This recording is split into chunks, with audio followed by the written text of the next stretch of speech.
Setelah gagal lolos ke Piala Asia U23 2026, Gerald Vandenberg mengevaluasi timnas mau dibawa kemana. Erick Thohir sebagai pemegang otoritas tertinggi sepak bola tanah air secara tak langsung ikut tersenggol jika masih diberi kepercayaan sebagai pelatih timnas untuk menghadapi SEA Games 2025. Vandenberg tak mau lagi menjalani kondisi seperti sekarang. Pelatih asal Belanda itu menegaskan PSSI di bawah kepemimpinan Erick Thohir harus memberinya keleluasaan, terutama mempersiapkan tim dalam pemusatan latihan jangka panjang. Vandenberg merasa apa yang dialaminya saat ini dalam mempersiapkan timnas U23 Indonesia ke kualifikasi Piala Asia U23 2026 sangat jauh dari ideal. Jika diperhatikan dengan saksama, ungkap Vandenberg, pasukannya hanya berlatih efektif sekitar 5 hari sebelum terjun ke kualifikasi itu. Gerald Vandenberg sangat kecewa setelah timnya gagal ke Piala Asia U23 2026 di Arab Saudi. Kegagalan itu seperti jatuh dari pohon yang sangat tinggi jika dibandingkan dengan prestasi edisi sebelumnya. Ketika masih di Asuh Sinteyong, timnas U23 Indonesia tidak hanya lolos, tetapi juga unjuk gigi sampai semifinal Piala Asia U23 ke 2024. Menurut Vandenberg, mempersiapkan tim dalam pemusatan latihan jangka panjang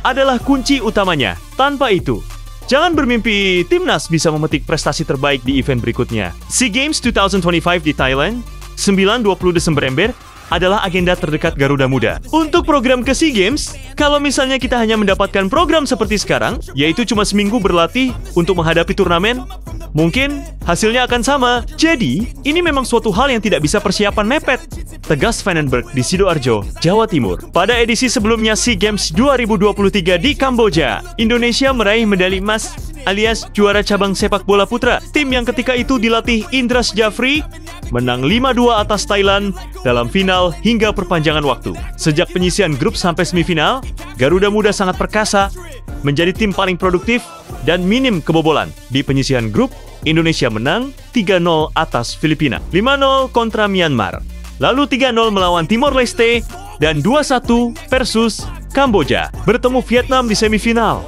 Muhammad Ferrari dan kawan-kawan menang 3-2 emas.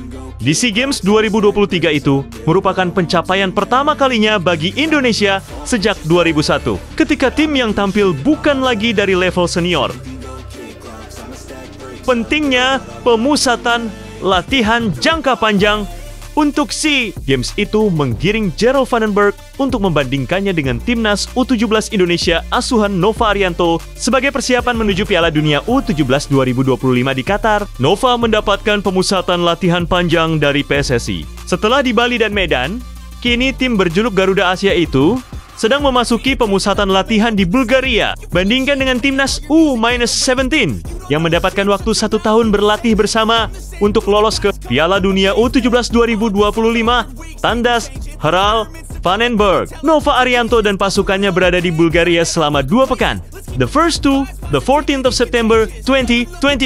Selama pemusatan latihan di negara Eropa Tenggara itu, timnas U17 Indonesia melakoni 3 uji coba yang terdiri dari 2 laga tertutup dan 1 terbuka pada 7 dan 10 September. Timnas juga akan meladeni Makedonia Utara dalam uji coba terbuka pada 13 September. Piala Dunia U-17 2025 akan digelar di Qatar 3-27 November mendatang. Garuda Asia berada di grup hari bersama Brasil, Honduras, dan Zambia. Jika bisa finish sebagai juara atau runner-up grup atau salah satu dari 8 peringkat ketiga terbaik, Indonesia lolos ke babak 32 besar. Piala Dunia kali ini merupakan event pertama kalinya yang diikuti timnas U17 Indonesia melalui jalur kualifikasi. Sebelumnya, Indonesia tampil di Piala Dunia U17 2023 tanpa kualifikasi karena ditunjuk FIFA sebagai tuan rumah. Ketika itu, Indonesia terhenti di fase grup setelah bermain 1-1 dengan Ekuador dan Panama,